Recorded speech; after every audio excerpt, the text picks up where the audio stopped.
ठीक है कर दे। हाँ हाँ है ठीक है। ओके। तो पहली बात ये हुई कि भैया नाम कहाँ लिया जा रहा है, ये तो क्या किया जा रहा है, लिखा जा रहा है। नागेश जी अपना नाम कहाँ ले रहे हैं, वो तो क्या कर रहे हैं, लिख रहे हैं, लिखित कर रहे हैं। बात समझ आ रही कि नहीं आ रही? तो पहला शंका का समाधान अगर कोई आपको पूछ ले कि नागेश ने क्यों नाम लिया, क्योंकि आप तो नाम लिया नहीं। नाम लेना मतलब वैखरी शब्दों का उच्चारण करना, वैखरी मतलब कुछ शब्दों का उच्चारण करना, तभी तो नाम लेना होगा। लेकिन बिना उच्चारण के अगर कोई लिख रहा है उसमें तो दोष नहीं है ना, लिखने में दोष नहीं है, किसमें दोष है, उच्चारण में दोष है। बात समझ आए कि नहीं? तो ये कहा कि भैया नागेश जी ने क्या नहीं किया, अपना नाम लिया नहीं है। वही कह रहे हैं कि स्वकीर्ति अनुवर्तनम स्वनामो लेखोयम तिगंत कृतवादी कृत प्रधान। ठीक है, वो समझ गए, इतनी बात समझ गए कि नहीं समझ गए? फिर कहते हैं कि अगर ऐसा भी नहीं है तो प्रतिज्ञादियों में अपना नाम ले लिया जाए। प्रतिज्ञा मतलब संकल्प इत्यादि, जब हम संकल्प इत्यादि करते तब तो अपना नाम लेना ही पड़ता है। प्रतिज्ञा इत्यादि करते तो वहाँ पे क्या है, अपना नाम लेना पड़ता है, और कई जगह लिया है ऋषियों ने। बात समझे कि नहीं है? तो कहा कि प्रतिज्ञा आदि की कल्पना जब की जाती है, संकल्प आदि की जब कल्पना की जाती है तो वहाँ पर नाम लिया जा सकता है, ये ग्रंथों में देखा गया है। तो भैया पाणि जी ने भी ले दिया, तो वही नागेश जी ने भी ले दिया अपना नाम, उसमें क्या दिक्कत है? वो भी प्रतिज्ञा कर रहे हैं कि आम नागेश इदम विरच्यते मया। बात समझे? वो भी क्या कर रहे हैं, प्रतिज्ञा इत्यादि कर रहे हैं ना। तो कहा प्रतिज्ञा आदि करने में कोई दिक्कत नहीं है, प्रतिज्ञा आदि करने में अपना नाम लिया जा सकता है। या संकल्प इत्यादि जब हम करते हैं तो वहाँ पे भी अपना नाम लिया जा सकता है, ठीक है ना। तो इत्यादि के व्यवहार से सिद्ध होता है कि प्रतिज्ञा आदि संकल्प आदि की स्थितियों में नाम लेना चाहिए, ठीक है ना। तो यहाँ पे कोई दोष नहीं होगा।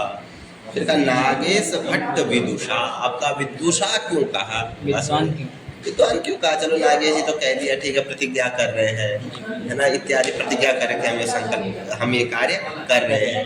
पहला तो यही है कि भाई लिया कहाँ है, लिखा गया है जी। तो क्या किया गया, लिया नहीं गया है। लेना मतलब क्या होता है कि वैखरी के द्वारा उच्चारण इत्यादि करना, तो उच्चारण वो तो लिखा गया है, लिखने में कोई दोष नहीं है। दूसरा अगर चलो आप मानते हो लिखना भी दोष है, तो प्रतिज्ञा इत्यादि में तो लिया ही जाता है, ठीक है ना, तो वहाँ पे कोई दोष नहीं है। कहा फिर विदुषा क्यों कहा? तो कई कहते हैं इसलिए विदुषा कहा कि अब देखो लघु वैयाकरण सिद्धांत मंजूषा कहा। क्या कहा? लघु वैयाकरण सिद्धांत कहा ना, ये लघु है, लघु है छोटा, वैयाकरण सिद्धांत। तो कोई आएगा सोचेगा भैया लघु वैयाकरण सिद्धांत है, छोटा मोटा कुछ लिख दिया गया है ना। तो नागेश ने बताना चाह रहे हैं ऐसा मत सोचेगा, विदुषा ये किसी विद्वान के द्वारा, पढ़े लिखे के द्वारा ये लिखी गई है लघु, लेकिन इसमें विद्वत्ता से परिपूर्ण जो भी तत्व वैयाकरणों के हैं उनको लिया गया है। समझ रहे नहीं? इसलिए विदुषा कहना अनिवार्य, ठीक है ना। कभी ये ना समझ ले आएगा पढ़ेगा अरे क्या है, ठीक है नागेश भट्ट कोई रहा है उसमें, नहीं, विदुषा तो भाई उसने पढ़ा है, तत्वों को जाना है, जान करके उन सिद्धांतों को समझ करके उनका यहाँ पे क्या कर लिया, संकलन किया गया है। तो कोई आकर के इसको हल्के में ना ले ले, समझा नहीं, साधारणतया न स्वीकुर्या। अब बताओ ना, सह जानीया कि अस्मिन् सिद्धांते अपि किमपि अस्ति तत्त्वं यत् तत्त्वं पठनीयं, किमर्थं केनचित् विदुषा परिश्रमेण वैदुष्यपूर्णेन इदं विलिखितम्। अब बताओ ना, इसलिए विदुषा कहना, बात समझाई ना। तो इसमें दोनों प्रश्न समझ आ गए कि नहीं? नागेश भट्ट विदुषा नत्वा सांबम शिवम, भगवान शिव को समझ रहे अम्बया सह सांबम, अम्बा के साथ जो शिव, ठीक है ना। और कहते हैं कि इनके पिता का भी नाम शिव भट्ट सुतो धीमान सती देव्यास्तु गर्भ कहा गया। इनके पिता का नाम भी शिव भट्ट था। क्या था? शिव भट्ट। तो कह रहे कि कई लोग कहते कि अपने पिता को ही क्या कर रहे हैं, यहाँ पे नमस्कार कर रहे हैं। अम्बया सह, अपने माता के सहित, अम्बया सह मात्रा सह शिवम पितरम नत्वा। तो भगवान शिव को भी हो गया और अपने पिता को भी हो, क्योंकि पिता का नाम भी क्या था, शिव भट्ट। शिव भट्ट सुतो धीमान, शिव जी। भट्ट सुतो, जी। शिव भट्ट के क्या थे? पुत्र थे। जी। धीमान सती देव्यास्तु गर्भजा, उनकी माता का नाम था सती। सती। तो सती देव्यास्तु गर्भजा। जी बोलिए। बात समझ आ रही नहीं? हाँ। तो कहा कि भैया इनके पिता का भी नाम क्या है? शिव है। शिव है। तो कोई कहते हैं चलो इससे दोनों अर्थों का अवगमन हो रहा है, भगवान शिव का भी हो रहा है और उनके पिता का भी हो रहा है। बात समझे? तो सांबम शिवम अम्बया सहितम शिवम पितरम या भगवंतम नमस्कार करके। बात समझ आई नहीं? लघु लघ्वी, लघ्वी मतलब छोट, बड़ा नहीं है, विस्तार नहीं है, कुछ कुछ अंशों को लेकर के, ठीक है। लघु क्या है? तो वैयाकरण सिद्धांत मंजुषा। वैयाकरण, वैयाकरण है ना, व्याकरणम अधीते विदन्ति वेत्ति वा, अधीयते बहुवचन करो, अधीते वेत्ति वा वैयाकरण। जो व्याकरण को पढ़ता है, जानता है, उसको क्या कहेंगे? वैयाकरण। वैयाकरण, उसको क्या कहेंगे? वैयाकरण। वैयाकरण व्याकरण में अंतर जानते हो ना? वैयाकरण कहा? व्याकरणम अधीते वेत्ति वा, वैयाकरण, वो व्याकरण। और वैयाकरणानाम सिद्धांतः, वैयाकरण सिद्धांत। उन वैयाकरणों के जो व्याकरण को जानते हैं, जो विद्वान हैं, उन जो व्याकरण के ज्ञाता है, उनके वैयाकरणों के जो सिद्धांत है, सिद्धांत मतलब सिद्धः निर्णीतः अर्थः येषां ते सिद्धांत। सिद्ध है, निर्णीत है अर्थ जिनके, उसे क्या कहते हैं? सिद्धांत। मतलब ऐसे अर्थ नहीं है, बिल्कुल सिद्ध है, निर्णीत है, एक एक जो लिया गया है उस अर्थ को क्या किया गया? अच्छे से पढ़ा गया है, अच्छे से समझा गया है, अच्छे से उसको जांचा गया है प्रमाणों के द्वारा। बस समझे ना? इसलिए इसको क्या कहा गया? सिद्धांत। क्या कहा गया? सिद्धांत। तो उनके सिद्धांत क्या है व्याकरण के? सूत्र इत्यादि है ना, उनके पद है, वाक्य है, कैसे उनका अन्वय करना है, जो भी सब आएगा उनके सिद्धांत क्या है, ठीक है ना। तो वैयाकरणानाम सिद्धांतः, वैयाकरण सिद्धांत। फिर वैयाकरण सिद्धांतस्य मंजुषा, वैयाकरण सिद्धांत उन सिद्धांतों की, वो जो सिद्धांत है जो कि अमूल्य राशि है, शब्द राशि है, उनकी ये क्या है? मंजुषा। मंजुषा मतलब पेटिका, मंजुषा मतलब पेटिका, पेटिका है। समझ आए? जहाँ पर जिस प्रकार से घर में मंजुषा में क्या रखे जाते हैं? जेवर, धन, हार इत्यादि मूल्य वस्तुएं कहाँ रखी जाती है? मंजुषा में रखी जाती है। उसी प्रकार से जो वैयाकरणों के जो सिद्धांत है, जो उनके तत्व है, शब्दार्थ रूपी जो उनके तत्व है, मूल जो उनके सिद्धांत है, उन सिद्धांतों की ये जो है, ये क्या है? मंजुषा है, एक पेटिका है। बात समझ आ रही नहीं आ रही? तो ऐसा मंजुषा, ऐसा का ऐसा यह। अब यहाँ पे प्रश्न है ऐसा, ऐसा तो सन्निकर्ष के लिए कहा जाता है। एतत् शब्द जो है वो किसके लिए आता है? सन्निकर्ष, जो हमारे सामने हो, हमारे समीप हो, उसको क्या कहते हैं? ऐसा। लेकिन कहा तो अभी तो भैया लिखी नहीं है, अभी तो प्रारंभ भी करने जा रहे हैं। नागेश जी अभी क्या करने जा रहे हैं? प्रारंभ भी करने जा रहे हैं। तो फिर ऐसा कैसा, कासा कहाँ है? तो कहा ऐसा से ले लो, हृदयस्था या बुद्धिस्था, या जो हृदय में है, जो भी उन्होंने अपने हृदय में रखा हुआ है जिन तत्वों को, जो लिखेंगे आगे, या जो बुद्धि में रखा गया है। क्योंकि अभी तो नहीं, अभी तो बुद्धि उससे पहले परिकल्पना तो कर ली ना, विजुअलाइज तो कर लिया अपने दिमाग में। बात समझाइए? तो वो जो ऐसा से किसको लेना? बुद्धिस्था या हृदयस्था, हृदय में या बुद्धि में, कहीं देखें। बात समझे? तो ऐसा, ऐसा मतलब ये नहीं कि ये सामने कोई अभी नहीं लिखी है, तो अभी कहाँ है वह? बुद्धि में। तो ऐसा क्या? बुद्धिस्था। बात समझ आइए? विरच्यते, नागेश भट्ट विदुषा विरच्यते, ऐसा विरच्यते। वैयाकरण सिद्धांत मंजुषा ऐसा विरच्यते। इसका क्या करने जा रहे हैं? रचना करने जा रहे हैं। बात समझ आएगी नहीं आएगी? क्या समझ आएगी? नागेश भट्ट जो हैं, नागेश भट्ट विदुषा, नागेश भट्ट विद्वान के द्वारा, वो विद्वान जैसे कि हैं, मैंने शास्त्रों को पढ़ लिए हैं, समझ लिए हैं, उसके बाद लिखने जा रहे हैं। नत्वा सांबम शिवम लघु, नत्वा अम्बा के सहित शिव को नमस्कार करके ये लघु वैयाकरण सिद्धांत, व्याकरणों के जो वैयाकरणों के जो सिद्धांत हैं उनको लिखने जा रहे हैं। मंजूषा विरच्यते, और ये मंजूषा इस मंजूषा में लिखने जा रहे हैं। ये वैयाकरण सिद्धांत मंजूषा नामक ग्रंथों में जा रहे हैं, विरचन करने जा रहे हैं। ये कह दिया, बात समझाएगी नहीं आई? जी गुरु। आगे क्या है आपको? तत्र वाक्यस्फोटो मुख्यः लोके तस्यैवार्थबोधकत्वात् तेनैवार्थसमाप्तिश्च। और कहें तदुक्तं न्यायभाष्यकृता पदसमूहो वाक्यमर्थसमाप्तौ इति तत्र पदशब्देन श्रुवन्तं तिङन्तं च तेन तत्समूह इत्यर्थः समाप्ता वित्यस्य समर्थमिति शेषः।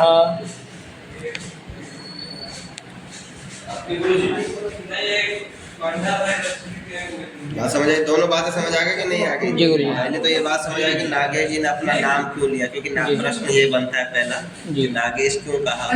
नाम आदि के पढ़ से नहीं लेना चाहिए, इसलिए लिया कि प्रतिज्ञा वाक्य इत्यादि जहाँ पे होते वहाँ पे अपना नाम ले लेना चाहिए। बात समझ आई कि नहीं? कि संध्या उपासना आदि जो कार्य करते हैं हम, है ना, संकल्प इत्यादि कार्य जब हम करते हैं तो वहाँ पे अपना नाम लिया जाता है। तो प्रतिज्ञा वाक्य समझ करके ही नागेश जी ने क्या किया, यहाँ पे नाम लिया है। और नाम लिया नहीं है, नाम को क्या किया, लिखित किया है। तो यहाँ पे कोई ऐसी शंका नहीं करनी चाहिए। पहला प्रश्न विदुषा क्यों कहा? तो कहा विद्वान से अपनी विद्वता को नहीं समाना चाह रहे हो, वो ये नहीं कह रहे कि मैं, वो ये कहना चाहिए कि ये जो मेरे द्वारा मतलब जो परिश्रम किया गया, वैदुष्य पूर्ण जो परिश्रम किया गया, वही वैदुष्य आपको कहाँ मिलेगा? इस शास्त्र में, इन सिद्धांतों में मिलेगा। तो अपना वैदुष्य न जा करके वो शास्त्र का वैदुष्य बतलाने की चेष्टा कर रहे हैं। बात समझाएगी नहीं आई? तो ये भी हमें समझ लेना चाहिए। और नत्वा सांबम से दो चीजें लेनी है, एक भगवान शिव को भी लेना है और एक ये अपने पिता को, क्योंकि शिव उनके पिता का नाम भी था, है ना। तो सांबम शिवम मतलब अपने पिता के साथ माता को, और अथाम्बम शिव मतलब भगवान शिव के साथ अम्बा को।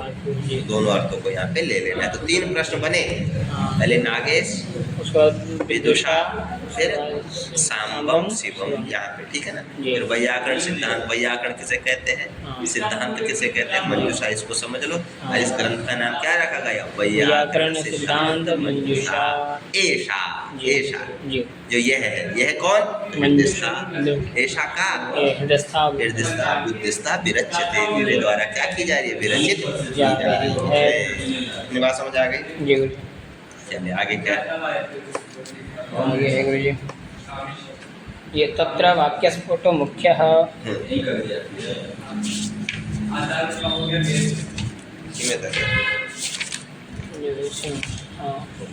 तत्र वाक्य स्फोटो मुख्य। देखो स्फोट की चर्चा की जा रही है। किसके स्फोट?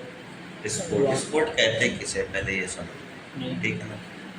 स्फुटति अर्थः अस्मात्, लिख ले पहले समझ लो। स्फुटति अर्थः अस्मात् इति स्फोटः, जिससे अर्थ की स्फुटता होती है, उत्पन्न जायते। स्फुटति मतलब जायते, स्फुटति जायते अर्थो अस्मात्, जिससे अर्थ क्या होता है, स्फुटित होता है, उत्पन्न होता है। उसी को क्या कहते हैं, स्फोट। वैयाकरणों का स्फोटवाद ही मुख्य है। हम लोग जो है वो स्फोटवादी, ठीक है, हमने स्फोट ही माना है, जो शब्द के उसमें क्या है, कारण है, ठीक है ना। तो उस स्फोट को भी 8 प्रकार के स्फोट है। कितने प्रकार के? 8 स्फोट आगे आएगा, ठीक है ना। सबसे पहले तो 2-3 होंगे, वर्ण स्फोट, पद स्फोट और वाक्य स्फोट। 3 चीजें होती है ना, वर्ण होता है, पद होता है, वाक्य होता है। 3 ही चीजें तो होती है। तो वो जो 3 चीजें, वही 3 स्फोट भी मान लो। एक वर्ण स्फोट, एक पद स्फोट और एक वाक्य स्फोट। इतनी बात समझ आ गई कि नहीं आ गई? आई इतनी बात समझ आ गई नहीं आ गई? क्या क्या? वर्ण स्फोट, पद स्फोट और वाक्य स्फोट, ठीक है ना। इस तरह से 3 प्रकार का हुआ। फिर इसी के जाति और व्यक्ति भेद से, इसके भेद से, जाति और व्यक्ति भेद से जब हम भेद करने जाते हैं तो कितने प्रकार का हो जाता है? 8। आगे आएगा, उसको अच्छे से समझेंगे, ठीक है ना। पहले इतना समझ लो, ठीक है ना। 8 प्रकार का स्फोट होता है। उन स्फोटों में भी जो वाक्य स्फोट होता है, जो कौन सा स्फोट? वाक्य स्फोट। वर्ण को भी छोड़ दो और पद को भी छोड़ दो, अंतिम किसको लो? वाक्य स्फोट। वही क्या होता है? मुख्य होता है। जी। वही क्या है? मुख्य। वही अर्थ को बताने में मुख्य है। जी। ठीक है ना। जैसे वाक्य समझते हो, वर्ण मतलब अ, ई, पद मतलब रामः या पठति, हरि, ये सब क्या है? पद है। लेकिन वाक्य क्या है? रामः गृहं गच्छति, रामः पुस्तकं पठति, ये सब क्या है? वाक्य है। इसी को क्या कह दिया जाता है? वाक्य स्फोट। इसको क्या कह दिया जाता है? वाक्य स्फोट। वाक्य स्फोट। ठीक है ना। जी। तो अब यहाँ पे देखो, पहले स्फोट समझो। स्फोट कभी बहुत बड़ी चीज है ये, क्योंकि स्फोट प्रकरण आएगा आगे। जैसे अभी शक्ति प्रकरण चलेगा, स्फोट प्रकरण आएगा, वहाँ पे बताएंगे स्फोट है क्या मुख्य रूप से। ठीक है ना। क्योंकि स्फोट को समझना इतना आसान नहीं। देखो 4 प्रकार की वाणियाँ होती है। वाणी, ठीक है ना। वैखरी, परा, पश्यन्ती, मध्यमा और वैखरी। क्या? वैखरी, परा, पश्यन्ती, मध्यमा और वैखरी। 4 प्रकार की क्या है? वाणियाँ। परा और पश्यन्ती जो होती है, परा होती है जो हमारी नाभि से नीचे रहती है, यहाँ पर। ठीक है ना। उसको परावाक कहते हैं। उसे क्या कहते हैं? परावाक। फिर दूसरी होती है जो ये नाड़ी में होती है, इसको क्या कहते हैं? पश्यन्ती। इसको क्या कहते हैं? पश्यन्ती। जो कहाँ रहती है? नाभि। नाभि। तीसरी होती है मध्यमा। क्या होती है? मध्यमा। मध्यमा कहाँ होती है? हृदय। हृदय का था, जो हृदय में। और वैखरी, जो हम बोल रहे हैं, जो कुछ भी सुन रहे हैं, ये सब कौन सी वाक है? वैखरी। ये वैखरी। 4 प्रकार की वाणी होती है। ठीक है ना। परा, पश्यन्ती, मध्यमा और वैखरी। पहले इतना समझो। ठीक है। परा और जो पश्यन्ती होती है, ये हमारे हाथ में नहीं है। ये ऋषि मुनियों की जो तप, जिसके द्वारा वो परा पश्यन्ती के द्वारा भूत भविष्य को देख लेते थे तप से। तो कौन सी वाणी से देखते थे? परा और पश्यन्ती। परा और पश्यन्ती। ठीक है ना।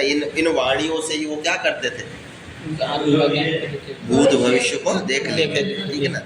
लेकिन जो इस समय है, जो हम समझ सकते हैं, वो 2 ही है। एक है मध्यमा और एक है वैखरी। मध्यमा जो हमारे कहाँ है? हृदय में। और वैखरी जो हम बोलते हैं, समझो। ठीक है ना। वाणी एक ही है, देखा जाए तो शब्द एक ही है। शब्द क्या है? एक ही। लेकिन वो अनेक रूपों में भाषित होता है। वो अनेक रूपों में क्या है? हम जब चेष्टा कर रहे कुछ बोलने की, तो कुछ कहीं से निकल रहा है कि नहीं निकल रहा है? वो नाद है। वही क्या है? नाद, ध्वनि, इसको हम कह देते हैं। बात समझ आ रही है? वो जो वाक है, जो वाणी है, वो कौन सी है? मध्यमा। वो यहाँ से निकल रही है। बात समझ आ रही है? लेकिन वह वाणी जब हमारे मुंह पे आ रही है, तो हमारे नाना तत्त प्रकार के जो हमारे क्या है? कंठ आदि स्थान है, इनसे होकर के अनेक रूपों में हमें दिख रही है। अनेक शब्द, अनेक वर्ण। क्या बात समझ आ रही है कि नहीं? लेकिन वास्तव में देखा जाए तो शब्द कितना है? एक। शब्द एक ही है, जिसको शब्द ब्रह्म कह दिया जाता है। उसको क्या कह दिया जाता है? ब्रह्म। जो यहाँ पर है, हमारे हृदय में। कौन सी वाणी है वो? मध्यमा। वो मध्यमा में बैठा हुआ है। और उसी को व्याकरणों ने स्फुट कहा। उसी को क्या कहा? स्फुटति जायते अर्थ। स्फुट उत्पन्न होता है जहाँ से अर्थ। वो कौन है? स्फोट है। और वो स्फोटी कौन है? मध्यमा। बात समझ रहे? वो कौन है? मध्यमा है। आप सोचो ना कि आप कुछ भी बोलने से पहले कुछ आप अपने दिमाग में पहले सोच ले रहे हो कि नहीं भी सोच रहे हो। एक इतना जल्दी होता है कि हमें पता नहीं चलता है। लेकिन जो विचार है वो कहीं ना कहीं अंदर से आ रहे हैं। आ रहे कि नहीं आ रहे? ठीक है ना। तो वो अर्थ जो है, अर्थ कहाँ बैठा हुआ है? पहले अंदर बैठा हुआ है। उसी पर बाहर क्या हो रहा है? अभिव्यक्त हो रहा है। क्या हो रहा है? जैसे मान के चलो हारमोनियम। क्या है? हारमोनियम पे कितने स्वर हैं? 6, 7 सप्त स्वर। उन 7 स्वरों को मानो आप जब बजाओ, जैसा बजाओ, कितने गाने निकाल सकते, अनगिनत, कोई सीमा है नहीं। लेकिन अगर तुम्हें पूछे जाए स्वर कितने हैं तो कितने हैं? 7। सारे गा मा पा। वो 7 ही स्वर इस संसार के न जाने कितनी ध्वनियों को उत्पन्न कर रहे हैं कि नहीं? वही स्वर जब हम किसी और में बजा रहे, मतलब गिटार में बजा रहे तो कुछ और ही ध्वनि आ रही है। स्वर वही है, स्वर में कोई भेद नहीं, गिटार में भी 7 ही स्वर है। जब हम वीणा बजा रहे तो वीणा में भी कितने स्वर, लेकिन उस स्वर के द्वारा, एक ही स्वर के द्वारा कितने प्रकार की क्या आ जा रही है, ध्वनियाँ हो रही कि नहीं हो रही? कुछ बात समझ आई? उसी प्रकार से शब्द कितना है, एक ही है। वही स्फोट है जो मुख्य है जी। लेकिन वही स्फोट नाना प्रकार के जब हमारे तालु, कंठ इत्यादि को प्राप्त हो रहा है तो क्या प्राप्त हो जा रहा है, कई शब्द प्राप्त हो रहे कि नहीं? वो भी उसमें भी क्या, उसमें भी तो वो दबाओगे तभी तो निकलेगा। जब यूं यूं यूं यूं दबाओगे, उनको प्रेस करोगे तो क्या ध्वनियाँ निकलेगी। तो हमारे उससे भी क्या निकली है, ध्वनियाँ है। और ये सब नश्वर है, ये सब क्या है, नश्वर। जो हम बोल रहे हैं ये सब तो नश्वर, क्षण में नाश हो जा रहा है ना इसका। तो जो भी हम बोल रहे हैं उसका क्या हो रहा है, क्षण में नाश हो जा रहा है। लेकिन जो मध्यमानाद है, जो स्फोट है, उसका नाश नहीं होता, उसका नाश नहीं होता, तो हमेशा है, वो हमेशा रहेगा। बात समझ आ रही कि नहीं आ रही? तो वही उसी को हम क्या कह देते हैं, स्फोट। क्या कह देते हैं, स्फोट। लेकिन क्या होता है, हमने देखा है कि जब कोई वस्तु किसी उपाधि को प्राप्त होती है तो हम उसी के अनुसार उसको भी कह देते हैं। जैसे मान के चलो कि ये गिलास है, ये कटोरा है, ये बोतल है। जल कितना है, एक है। लेकिन वही जल जब गिलास में जा रहा है तो हम उसको क्या कह देते हैं, गिलास का जल, ये गिलासा जल। जब वह जब कटोरी में जा रहे तो उसको हम क्या कह देते हैं, कटोरी का जल, कटोरा जल। समझे? जब वह बोतल में जा रहे तो हम क्या कह देते हैं, बोतल। तो ये सब क्या है, ये सब उपाधियां हैं। ये सब क्या है, उपाधियां, मतलब समझ रहे हो ना, उपनाम है, एक वस्तु है। लेकिन उस वस्तु के साथ जब वो मिल रहा है तो वह भी उसी के आकार का हो जा रहा है, उसको भी वही गुण प्राप्त हो जा रहा है। हो जा रहा है कि नहीं हो जा रहा है? तो हम जब देखते हैं व्यवहार में, हम उसी शब्द को, जो एक ही शब्द है जो मध्यमानाद के द्वारा, जिस स्फोट के द्वारा जो बोला जाता है, जब हम उसको देखते हैं व्यवहार में कि जब वो अ, ई, ऊ निकलता है तो हम उसको क्या कह देते हैं, वर्ण। उसको हम क्या कह देते हैं, वर्ण। जब वही वर्ण हम देखते मिल जा रहे हैं, राम, श्याम, तो हम उसको व्यवहार में क्या कह देते हैं, पद कह देते हैं। हम जब देख रहे कि व्यवहार में वही वर्ण, वही पद जब आपस में मिल जा रहे तो उसको हम क्या कह देते हैं, वाक्य कहते हैं। बात, इतनी बात समझ आई यहाँ तक है? तो ये सब क्या, ये तो उपाधियां हो गई। ये क्या हो गई, ये शब्द की क्या है, उपाधियां हैं। लेकिन इन उपाधियों के साथ हमारा स्फुट भी रहेगा।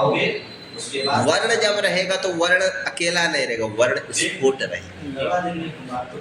उसके साथ क्या मिल जाएगा, वर्ण स्फुट, उसी को कह देंगे। पद रहेगा तो हम पद के साथ क्या लगा देंगे, पद स्फुट, उसको कह देंगे। वाक्य रहेगा तो वाक्य को क्या कहेंगे, वाक्य स्फुट कहेंगे। तो बात थोड़ा समझ आएगी नहीं है? जैसे जल है, तो वही जल जब लाल रंग में मिल रहा है तो उसको वो क्या हो जा रहा है, लाल हो जा रहा है। समझे?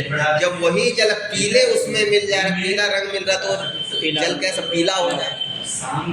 तो क्या हम उसको पीला जल बोलना छोड़ दे रहे हैं क्या, पीला भी बोल रहे हैं और जल भी बोल रहे हैं, जबकि है तो वो जल ही है, तो क्या, लेकिन उसने उपाधि को प्राप्त किया, पीले को प्राप्त किया। तो हमने सिर्फ पीला भी नहीं कहा, पीला जल कहा। बात समझ आ रही कि नहीं?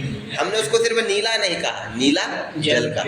बात समझे? आकाश तो एक ही है, आकाश कितना है, एक ही। लेकिन वही आकाश जब इस कमरे में दिखने लगा तो इस कमरे हमने क्या कह दिया, कमरा का आकाश। क्या कहा, कमरे का। घट में जो आकाश देखा उसे हमने क्या कह दिया, घटाकाश। क्या कह दिया, ये किसका आकाश है, घट का आकाश। तो उपाधि क्या थी? घट। उपाधि क्या है? कमरा। लेकिन इस कमरे की उपाधि के कारण वह आकाश भी क्या कहलाने लग गया? आकाश, कमरा का आकाश, घट का आकाश। बात समझ आ रही है कि नहीं? लेकिन हाँ। आकाश कितना है? एक है, नित्य है। जी। उसी प्रकार से सब नित्य है, मध्यमानाद के द्वारा स्फुटित होता है। लेकिन उसी को हम लोग क्या कहते हैं? व्याकरण। जो मध्यमानाद के द्वारा स्फुटित होता है उसी को हम क्या कहते हैं? ये वाक्य स्फोट। उसको हम क्या कहते हैं? स्फोट। जो मध्यमानाद के द्वारा जो स्फुटित अर्थ होता है उसी को हम क्या कहते हैं? लेकिन अब वही स्फोट नाना प्रकार की उपाधियों के कारण तत्तद आकार का हो जाता है। तत्तद आकार का हो जाता है। जब वह वर्ण बोला तो वह स्फोट भी क्या हो गया? वर्ण स्फोट हो गया। जब वह पद बोला तो वह स्फोट भी पद स्फोट हो गया। जब वह वाक्य के रूप में हमें मिला तो हमने उसको क्या बोल दिया? वाक्य स्फोट। बात समझ आ रही कि नहीं? यहाँ तक समझ आया कि नहीं है? तो इसमें से भी कहा कि इन तीनों में भी ये तीनों आत्मा अंदर से ही रहे। बात समझ आ रही कि नहीं आ रही? कहा इन तीनों में भी जो मुख्य है वो कौन सा है? वाक्य स्फोट मुख्य तत्र तेषु उनमें। अभी तीन है, तीन के भी और भेद होकर के कितने हो जाते हैं? 8 हो जाते हैं। जाति स्फोट, व्यक्ति स्फोट। बात समझ आ रही है? दो भेद से और हो जाते हैं। तो टोटल कितने प्रकार के? 8 प्रकार के। आगे वो आगे करने की बात समझ आ रही? तो इनमें भी मुख्य कौन होगा? लेकिन सब में मुख्य कौन होगा? वाक्य। अखंड वाक्य स्फोट। अखंड वाक्य स्फोट। अखंड वाक्य, ठीक है ना? तो जो अखंड तत्र मतलब तेषु, तेषु केषु, तेषु स्फोटेषु, जो 8 प्रकार के जो स्फोट जो हमने जो भेद किए अलग अलग, समझे नहीं? उनमें भी वाक्य स्फोट जो वाक्य स्फोट होता है वही क्या होता है? मुख्य होता है। वर्ण स्फोट भी मुख्य नहीं है, पद स्फोट भी मुख्य नहीं है। कौन सा स्फोट मुख्य है? वाक्य स्फोट मुख्य है। यहाँ तक पूरी बात समझ आएगी नहीं है? दोबारा समझा रहा आया ना? कब बैठ गई बात? स्फोट क्या समझ आ रहा है कि नहीं? मध्यमा के द्वारा जो स्फोट हो रहा है वो स्फोट है। तत्त प्रकार की व्यवहार में जो जो वर्ण पद समझ ही रहे हो, इनके कारण वह स्फोट भी उतने प्रकार का हो जा रहा है। बात समझ आ रही नहीं आ रही? तो पहले मुख्य रूप से 3 प्रकार का हो, ठीक है ना? उसमें से भी कौन सा मुख्य हो जाएगा? अखंड वाक्य स्फोट। अखंड वाक्य, उसी को हम वाक्य स्फोट भी कहते हैं, ठीक है ना? तो कहा तत्र वाक्य स्फोट मुख्य। वाक्य स्फोट क्या है? मुख्य है। क्यों मुख्य है? लोके तस्यैवार्थबोधकत्वात् तेनेवार्थ समाप्तेश्च। कहा लोके, क्योंकि लोक में देखा जाता है, व्यवहार में देखा जाता है कि तस्यैव अर्थबोधकत्वात्, तस्य वाक्य स्फोटस्य अर्थबोधकत्वात्, अर्थ का बोधक होने से जो वाक्य स्फोट है वो क्या है? अर्थ का बोधक है। अर्थ का बोध कराने वाला कौन है? वाक्य स्फोट है, इसीलिए वह मुख्य है। कैसे? देखो, वर्ण अ बोलने से क्या कोई ज्ञान होता है? आप नहीं। राम बोलने से क्या कोई ज्ञान होता है? शाब्द बोध राम बोलने से होगा क्या? राम का तो हो जाएगा, लेकिन आपकी आकांक्षा बनी रहेगी, आप निराकांक्ष नहीं होगा। क्या राम है? राम क्या? रामः अस्ति, रामः गच्छति, रामः पठति। साकांक्ष पद है। कैसा पद हो जाएगा? साकांक्षी पद। साकांक्ष आकांक्षा युक्त है। समझेगा नहीं? जैसे हमने कहा कि रामः गच्छति, ये क्या बन गया? वाक्य बन गया। क्या बन गया? वाक्य बन गया। लोक में अर्थ का बोध किससे हुआ? वाक्य से। वाक्य से। लोके अर्थबोधः केन? वाक्य स्फोट। वाक्य स्फोट, उसको आप वाक्य स्फोट बोलते जाओ जी। वाक्य के साथ क्या लगाते हैं? स्फोट लगा दो। समझ आ रही नहीं? कि हमारा तो स्फोट है मुख्य, ठीक है ना? वाक्य मतलब वाक्य स्फोट, ठीक है? तो वही कहा लोके तस्यैव अर्थ, तस्य वाक्य स्फोटस्यैव अर्थबोधकत्वात्, अर्थबोधकत्वात्, अर्थ का बोधक होने से मुख्य है। मुख्य है, यहाँ तक बैठाना। तत्र वाक्य स्फोटो मुख्य, वो वाक्य स्फोट क्यों मुख्य है कि लोके, लोके मतलब लोक में, संसारे, तस्सेव, तस्सेव मतलब उसका है, उसका किसका, वाक्य स्फोटस्य, तस्सेव वाक्य स्फोटस्य अर्थबोधकत्वात्। कर दिया क्या बोलना है, ये अजमान पजमान नहीं, ठीक है, ठीक।